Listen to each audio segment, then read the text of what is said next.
Shemot, chapitre 14.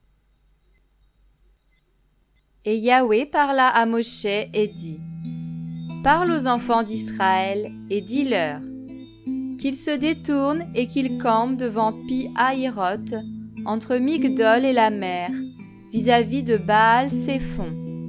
Vous camperez vis-à-vis de ce lieu-là, près de la mer.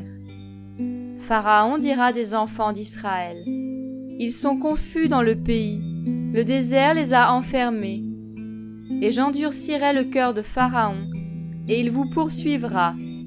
Ainsi je serai glorifié par le moyen de Pharaon et de toute son armée, et les Égyptiens sauront que je suis Yahweh.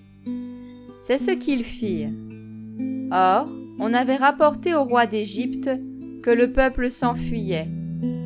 Et le cœur de Pharaon et de ses serviteurs fut changé à l'égard du peuple, et ils se dirent : Qu'est-ce que nous avons fait en laissant aller Israël, de sorte qu'il ne nous servira plus ? Alors il fit atteler son char, et il prit son peuple avec lui. Il prit donc 600 chars sélectionnés, et tous les chars de l'Égypte, chacun d'eux monté par des officiers. Et Yahweh endurcit le cœur de Pharaon, roi d'Égypte, qui poursuivit les enfants d'Israël. Or, les fils d'Israël étaient sortis à main levée. Les Égyptiens les poursuivirent, et tous les chevaux des chars de Pharaon, ses cavaliers, son armée, les atteignirent, comme ils étaient campés près de la mer, vers Pi-Hahiroth, vis-à-vis de Baal-Séphon. Et Pharaon approchait. Les enfants d'Israël levèrent leurs yeux, et voici, les Égyptiens marchaient après eux. Et les fils d'Israël eurent une grande frayeur et crièrent à Yahweh. Ils dirent aussi à Moshe : Est-ce qu'il n'y avait pas des sépulcres en Égypte pour que tu nous aies emmenés pour mourir dans le désert ? Que nous as-tu fait en nous faisant sortir d'Égypte ? N'est-ce pas ce que nous te disions en Égypte, en disant : Retire-toi de nous, et que nous servions les Égyptiens ? Car nous aimons mieux les servir que de mourir dans le désert. Moshe dit au peuple : N'ayez pas peur. Tenez-vous là et voyez le salut de Yahweh, celui qu'il va accomplir pour vous aujourd'hui. Car les Égyptiens que vous voyez aujourd'hui, vous ne les verrez plus. Yahweh combattra pour vous, et vous, tenez-vous tranquille. Et Yahweh dit à Moshe : Pourquoi cries-tu vers moi ? Parle aux enfants d'Israël, et qu'ils marchent. Et toi, lève ta verge, étends ta main sur la mer, fends-la, et que les enfants d'Israël entrent au milieu de la mer à sec. Et quant à moi, voici, je vais endurcir le cœur des Égyptiens, afin qu'ils entrent après eux, et je serai glorifié par le moyen de Pharaon, de toute son armée, de ses chars et de ses cavaliers. Et les Égyptiens sauront que je suis Yahweh, quand j'aurai été glorifié par le moyen de Pharaon, de ses chars et de ses cavaliers. L'ange d'Élohim qui marchait devant le camp d'Israël partit et s'en alla derrière eux, et la colonne de nuée partit de devant eux et se tint derrière eux.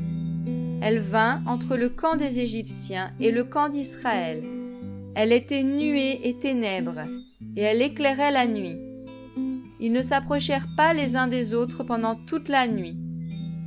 Alors Moshe étendit sa main sur la mer, et Yahweh fit reculer la mer toute la nuit par un puissant vent d'Orient, et il mit la mer à sec. Les eaux se fendirent, et les enfants d'Israël entrèrent au milieu de la mer à sec, et les eaux leur servaient de mur à droite et à gauche. Les Égyptiens les poursuivirent, tous les chevaux du Pharaon avec ses chars, et ses cavaliers entrèrent après eux au milieu de la mer. Mais il arriva, à la veille du matin, que Yahweh, étant dans la colonne de feu et dans la nuée, regarda le camp des Égyptiens et le mit en déroute. Il ôta les roues de leurs chars et alourdit leur marche.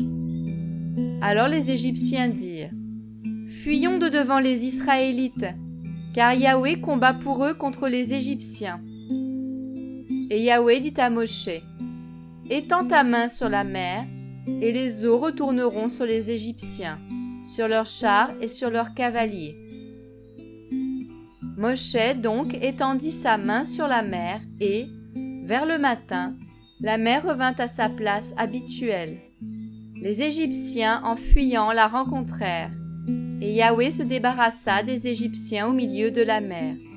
Car les eaux retournèrent et couvrirent les chars et les cavaliers de toute l'armée de Pharaon, qui était entrée après les Israélites dans la mer, et il n'en resta pas un seul. Mais les enfants d'Israël marchèrent au milieu de la mer à sec, et les eaux leur servaient de mur à droite et à gauche. Ainsi, Yahweh délivra, en ce jour-là, Israël de la main des Égyptiens. Israël vit sur le bord de la mer les Égyptiens morts. Israël vit donc la grande puissance que Yahweh avait déployée contre les Égyptiens. Le peuple craignit Yahweh, et il crut en Yahweh et en Moshe son serviteur.